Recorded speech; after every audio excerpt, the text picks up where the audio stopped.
எங்கள் கிராமம் வந்து தென்காசி மாவட்டம் ஆலங்குளம் தாலுகா வெங்காடம்பட்டி கிராமம். வெங்காடம்பட்டி கிராமம் 1, வெங்காடம்பட்டி கிராமம் 2. அது வந்து பெரிய கிராமம் 2 ஆக்கியிருக்காங்க. எனக்கு வந்து வெங்காடம்பட்டி 1. 1970 இங்கே வந்து 71 இங்கே வந்திருக்கேன். வந்து இந்த சாக்காவரம் தான் பாருங்க. காசு கொண்டுட்டு வரும்போது 100 ரூபா தான் கொண்டு வந்தேன். நான் ஊர்லேருந்து திருவாங்க வரல, நான் ஊர்லேருந்து கோயம்புத்தூர் போனேன். பொள்ளாச்சி, கோயம்புத்தூர். பிறகு 2வது ஊருக்கு வரேன்னு சொல்லி வந்தேன். ஊருக்கு வந்து மதுரையில் வந்து இறங்கிட்டு சரி நம்ம ஊர் மெட்ராஸை வந்து பார்த்துட்டு வந்துடணும் அப்படின்னு சொல்லி மெட்ராஸுக்கு என் கூட 2 பேர் வந்திருந்தாங்க. மெட்ராஸுக்கு வந்து இங்கே வந்தோம். இங்கே இந்த தொழில் வந்து பொள்ளாச்சியிலே 1 மாதம் பிறகு பார்த்தேன். போனியா சாக்காவரம். சரி சாக்காவரம் தெரியும் அப்படின்னு சொன்னோன்னு இங்கே வந்து சைக்கிள் வாடகைக்கு எடுத்து சைக்கிள் வேறம் பார்த்தேன். தங்குறது வந்து சும்மா அந்த அங்கே ராஜகோபால் நைட்டு அந்த வேலாயுதபணிங்கிறதுல ரோட்டெலாம் படுத்து கிடக்குது நைட்டில். வேறு கல்யாணம் கட்டாத ஆள் தானே. சைக்கிளில் கடையில் விட்டுட்டு அங்கே கோணியாரம் பார்த்துட்டு அங்கே ஒரு 3 மாதம் போல் அங்கே பிளாட்பாரத்துலாம் படுத்துருந்தேன் ரோட்டில். பிறகு 4 பேர் 5 பேர் சேர்ந்து கோணி சாக்காவரம் பார்க்கவங்களாம் சேர்ந்து ரூம் எடுத்து அவங்க கூட சமையல் பண்ணி சாப்பிட்டு சாக்காவரம் பார்த்துக்கிட்டு இருந்தோம். பிறகு ஊருக்கு அதிலேருந்து 3 வருஷம் கழித்து தான் ஊருக்கு போனேன். ஊருக்கு போயிட்டு வந்து திருப்பி கடை வச்சேன். இந்த சாக்கு கடை தான். என்என் கார்டன் 8வது தெருவில் 1973 கடை பிடிச்சது. 76 கல்யாணம் நடந்து இங்கே வந்தோம். கடையில் அங்கே வந்து ஒரு பெரிய பிரச்சனை ஆகிடுச்சு. எப்படி பிரச்சனைன்னு கேட்டிங்கன்னா, அந்த கரண்டு வந்து மீட்ரு தனியாக நான் எடுத்து கடந்து போட்டிருந்தேன். அவங்க என்ன செஞ்சாங்கன்னு கேட்டிங்கன்னா, அதிலேருந்து இந்த மாப்பு அடிக்கிறதுக்கு இப்போ உள்ள கரண்ட்டுக்கு அவங்க தேவைக்கு அதிலேருந்து எடுத்துட்டாங்க. எடுத்து கிட்டத்தட்ட ஒரு 10 வருஷம் போல் எடுத்துக்கிட்டே இருந்தாங்க. 18 வருஷம் எடுத்திருக்காங்க. பணம் நான் தான் கட்டிக்கிட்டே இருக்கேன். இதுக்கு அவங்களுக்கும் சேர்த்து கட்டிக்கிட்டு இருக்கேன். அவங்க வீட்டுக்கு கரண்ட் வேறு, இது வந்து மோட்டருக்கு அவங்க நம்ம மீட்டர்லேருந்து எடுத்துட்டாங்க. கட்டிகிட்டே இருந்து சொல்லலாம் கேட்கவும் மாட்டாங்க. சொன்னால் காலி பண்ண சொல்லுங்கள். 18 வருஷம் கரண்ட் அடிச்சாங்க. பணம் கட்டுவது யார்? நான் தான் பணம் கட்டிட்டு வரேன். வாடகை வேறு, பணம் அந்த கரண்ட் எரிச்சதுக்கு பூராவுமே நான் தான் பணம் கட்டிட்டு வரேன். இந்த மாதிரி செய்யுனா அன்றைய பார்க்கவும் இல்லை எப்படி இவ்வளவு எரிக்குது அப்படின்னு சொல்லி நாளைக்கு பிறகு தான் மீட்ரு உள்ளே போய் பார்த்தா இதுலேருந்து கரண்ட் எடுத்துருக்காங்க. சொன்னால் கேட்க மாட்டேன்ட்டாங்க, காலி பண்ணினாங்க, மிரட்டினாங்க, ஆளுகளை வச்சு அப்போ என்னெல்லாமோ செஞ்சாங்க. நான் பார்த்துட்டு போதியில் கம்ப்ளைண்ட் கொடுத்து வக்கீலை படித்து கோர்ட்டுக்கு போயிட்டேன். அதாவது எப்படின்னா, பிரச்சனை கோர்ட்டில் இருந்து நடக்கும்போது கடையெல்லாம் பூட்டிட்டாங்க. உள்ள சாக்கை வச்சு பூட்டி முன்ன ரப்பீஸ் அள்ளி கொட்டி போட்டாங்க. கடை திறக்க முடியலை. பார்த்தேன் என்ன செய்தது ஒன்று செலவுக்கு பையங்கள்லாம் சின்ன ஒரு சுமாரான பையங்க தான், வேலையெல்லாம் எதுவும் செய்யாமல் இருந்தாங்க. சரி ஊருக்கு போய்ட்டு வந்தேன். ஊருக்கு போய்ட்டு வந்த அன்னையே பூட்டை உடச்சி வெளியேறி போட்டாங்க.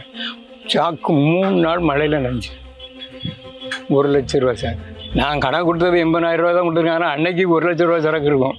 அந்த கோணியை மட்டும் ஒரு 8,000 ரூபாய்க்கு விற்றேன். அதில் இடந்த கோணியை மழையில் நனைஞ்சிட்டு பார்த்தீங்களா, 3 நாள் மழையில் நனைஞ்சது. நனைஞ்சதை உடனே சரி ஒரு வியாபாரியை பார்த்து கேட்ட ரேட்டு கையில் கொடுத்தேன். கொடுத்துட்டு பிறகு இந்த வியாபாரத்தை அப்படியே இந்த கடையில் இருக்கும்ல, பெரிய பெரிய கடைகளுக்கு சாக்கு கடையில் இருக்கும், அங்கே அள்ளி போட்டுக்கிட்டு இருந்தேன். பிறகு சாக்குக்கு வந்து குறைஞ்சி போச்சு. இந்த ஐட்டம் குறைஞ்சி போச்சு. குறைஞ்ச உடனே பிளாஸ்டிக் ஆகி போச்சு. பிளாஸ்டிக் ஆன உடனே அது அவ்வளோ சரியில்லாத வியாபாரம், இந்த பிளாஸ்டிக் வியாபாரம். பிறகு அதை இந்த மாதிரி ஒரு ரொம்ப கடை பிடிச்சி வச்சு அவங்க தான் பையங்க தான் பிடிச்சி கொடுத்தாங்க. பிடிச்சி சரக்கை கொண்டு வந்து அதை சரி பண்ணி ஓட்டிட்டு அதெல்லாம் ஐட்டம் பிரித்து வச்சு விற்றுக்கிட்டு காலம் ஓடிக்கிட்டு இருக்கு. வேறு தொழில் படிக்கலைண்ணா. இதுதான் சாக்கு வியாபாரம் தான். இதே ஒரு போதுமான அளவு ஓரளவு வருமானம் இருக்கும். அங்கே கடையில் அந்த என்னென்னு கடை பிடிச்சிருந்தேனே, அதில் வந்து நல்ல வியாபாரம் விற்கும். ஒரு ஆள் வேலை செய்யும், கடையில் ஒரு ஆள் வேலை செய்யும். நான் வெளியே குடும்பத்துக்கு போவேன். ஒரு ஆள் வேலை செய்யும், கடையில் வியாபாரம் விற்கும். சில்லறை வியாபாரமும் விற்கும், வியாபாரிகளும் வாங்கிட்டு போவாங்க. இங்கேயும் அப்படி தான். இங்கே சில்லறை வியாபாரம் விற்காது, கடை ஒதுங்கிட்டுங்க. வியாபாரி தான் வந்து வாங்கிட்டு போவாங்க. கோணின்னா நிறையா சம்பாரிச்சிடலாம். சாக்கு பற்றியில் சாக்குன்னா 10,000 ரூபாய்க்கு மேலே சம்பாரிச்சிடலாம். இதெல்லாம் 10,000 ரூபாயெலாம் சம்பாதிக்க முடியாது. ஏதோ ஒரு செலவுக்கு ஒரு 5,000, 6,000, 7,000, 10,000 ரூபாய்க்கு உள்ளே சம்பாரிச்சிக்கலாம். அதுவும் அலையணும், தெருவாக அலையணும். கடை அலைஞ்சி கிடச்சா தான். இங்கே ஒவ்வொரு இடத்துக்கு ஒவ்வொரு நேரமும் ஒவ்வொரு பக்கம் போவேன். சில நாள் ஒரு நேரம் 1008, பிறகு 1008 ஒன்றும் கிடைக்கல, அந்த ஆள் அப்படியே வந்து சேர்த்து போட்டு வருவேன். சேத்துப்பட்டு வந்து எக்மூர் வந்து பெரியமேடு வந்து அதுக்குள்ளே கொஞ்சம் கொஞ்சம் கொஞ்சம் கொஞ்சம் கொஞ்சமாக வாங்கி சேர்ந்துடும். அந்த கிளம்பி வந்துடுவேன். சில நாளைக்கு இந்த ஓட்டேரி சூளைக்குள்ள கூட ரொம்ப சுத்தம் பண்ணேன். ஓட்டேரி இந்த பக்கம் பெரம்பூர்னு அந்த கன்னியாபுரம் அது இருக்குது பார்த்தீங்களா, அந்த பக்கம் சுற்றுவேன். ஒவ்வொரு நாளைக்கு ஒவ்வொரு பக்கம் சுற்றி ஆரம்பிட்டு வருவேன். முதல்ல வரும்போது 4 ரூபா 5 ரூபா கல்யாணம் கட்ட நேரம் தானே ஒரு 10 ரூபாய்க்கு உள்ளே தான் கிடைக்கும். நான் சொல்லி 72 1971 72 ஒரு 10 ரூபா கிடைச்சாலே பெரிய ரூபா மாதிரி தான். உங்களுக்கு வேலை செய்கிறவங்களுக்குலாம் சம்பளம் 3 ரூபா 4 ரூபா 2 ரூபா, நல்ல வேலை செய்கிறவங்களுக்கு 5 ரூபா சாக்கு. நமக்கு ஒரு 5 ரூபா 10 ரூபாய்க்கு உள்ளே கிடைக்கும். 10 ரூபா 5 ரூபா ஒரு நாள் பார்த்து கிடையாது. அந்த நேரத்தில் 10 ரூபாய்க்கு உள்ளே கிடைக்கும். மழை காலம் மழை எதிர்பார்ப்பேன். மழை வந்துட்டுனா நறுபத்திலாம் கோணி வாங்கிட்டேன்னு சாக்கு வாங்கிட்டேன்னு இதை போட்டு கட்டிடுவேன். அப்படி போட்டு கட்டி நினையாமல் எங்கேனா ஒரு ஒதுக்கில் நிற்பேன். ஒரு பாலங்கெல்லாம் எங்கேனா தெரியும் எனக்கு. சரி வேலை மழை வரும் இடத்துக்கு போனால் நின்றுக்கலாம் அப்படின்னு சொல்லி நின்று அப்புறம் மழை வரைச்சுன்னு வருவேன். சில நேரம் மழையோடையும் நனைஞ்சு வந்துடுவேன். இப்போ கோணி நினைவு விட முடியல, சாக்கை பிளாஸ்டிக்கை போட்டு கட்டிடுவேன். யாரத்துக்கு போகிறோம் பார்த்தீங்களா, யாரத்துக்கு போகிறோமா, யாரத்துக்கு போய்ட்டு நம்ம எல்லா வேலையும் முடிச்சுட்டு நைட்டு வந்து சாப்பிட்டுட்டு நைட்டு வந்து கொஞ்சம் நேரம் ரெஸ்ட் எடுக்கும். ஒரு 7 மணிக்கு மேலே அப்படியே சுற்றிட்டு வந்து சரக்கங்க இறக்கி போட்டுட்டு சாப்பிடுவேன். அப்படியே சுற்றிட்டு வந்து 7 மணிக்கு போல் டீ குடிச்சிட்டு கொஞ்சம் நேரம் தூங்குவேன். 9:30 மணி வரைக்கும் தூங்குவேன். 9 வரைக்கும் தூங்குவேன். தூங்கிட்டு குளிப்பேன். குளிச்சுட்டு இப்படியே காலம் எதுவும் சும்மா ஃப்ரீயாக இருக்கும் உடம்பு. அந்த சைக்கிள் மீசதுக்கும் நம்ம வேலை பார்த்ததுக்கும் நைட்டில் குளிச்சாச்சுன்னா வெளியே பெரும்பாலும் வரமாட்டேன். குளிச்சுட்டு உடனே மணி 10,000 பார்த்தீங்களா, 10:30 சாப்பிட்டு சாப்பிட்டு படுத்தது தான். பிறகு இப்படியே காலம் 6 மணிக்கெலாம் ஃப்ரீயாக நல்லா தெளிவாக இருக்கும் உடம்பு. சாக்கு தான் நம்மளுக்கு ஒரு முன்னேற்றத்தை கொடுத்ததே இந்த சாக்கு வியாபாரம் தான். எங்களை பொறுத்தவரையில், என்னை பொறுத்தவரையிலும், என் குடும்பத்தை பொறுத்தவரையிலும் இந்த சாக்கு வியாபாரம் தான் எனக்கு முன்னேற்றம் கொடுத்தது.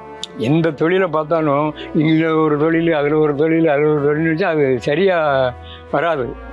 சாக்காரமாக மளிகை கடை ஏதோ ஒரு வேலை செய்தோமா வேலை. பையங்களும் சரி பெரியாளும் சரி. பெரியாள் எங்கே போகிறாங்க, அவங்க ஒரு செவரு ஓரமாக குத்து வச்சுக்கிட்டு இருப்பாங்க. வேலை செய்யாத இப்போ பாருங்கள், நிறைய இடத்துல காலையில் எழுந்த உடனே செவரு ஓரம் தான் குத்து வச்சுக்கிட்டு இருப்பாங்க. என்னை நம்பி என் பையங்க எந்த வேலையும் பார்க்காம இருக்காங்கன்னு வைங்க, அவங்களுக்கு தான் கஷ்டம் வரும் பின்னால். நம்ம உழைப்பில் தானே சாப்பிட்லாங்க, அவனுக்கு உழைக்க தெரியாதுல்ல. பிறகு என்ன சொல்லுவிய, அவங்களுக்கு தான் கஷ்டம் வரும். பெற்றோரை நம்பி வாழுதவன், அவனுக்கு பெற்றோரை நம்பி வாழுதவன், சொந்த வீடு வச்சு வாடகை வாங்கி சாப்பிடுதவன், எனக்கு பின்னால் கஷ்டம் வரும். இந்த தொழில் வந்து இன்னும் நான் வியாபாரம் பண்ணிகிட்டு இருப்பேன். இந்த தொழில் எனக்கு பிடிச்சது இந்த சாக்கு தொழில். இன்னும் நல்லா வியாபாரம் பண்ணுவேன். இன்னும் திறமையாக தான் வியாபாரம் பண்ணிக்கிட்டு இருப்பேன். இந்த தொழிலில் தான் நான் குடும்பம் முன்னேற்றம் அடைஞ்சது. இன்றைக்கும் முன்னேற்றம் அடைஞ்சிக்கிட்டு இருக்கு. இந்த தொழிலை நான் விடாமல் முடிஞ்ச வரைக்கும் தொழிலை பார்த்துருவேன். சாக்கு வியாபாரத்தை பண்ணிடுவேன். நன்றி, வணக்கம். நிக்காம கண்ணோரோ ஏன் கண்ணீர்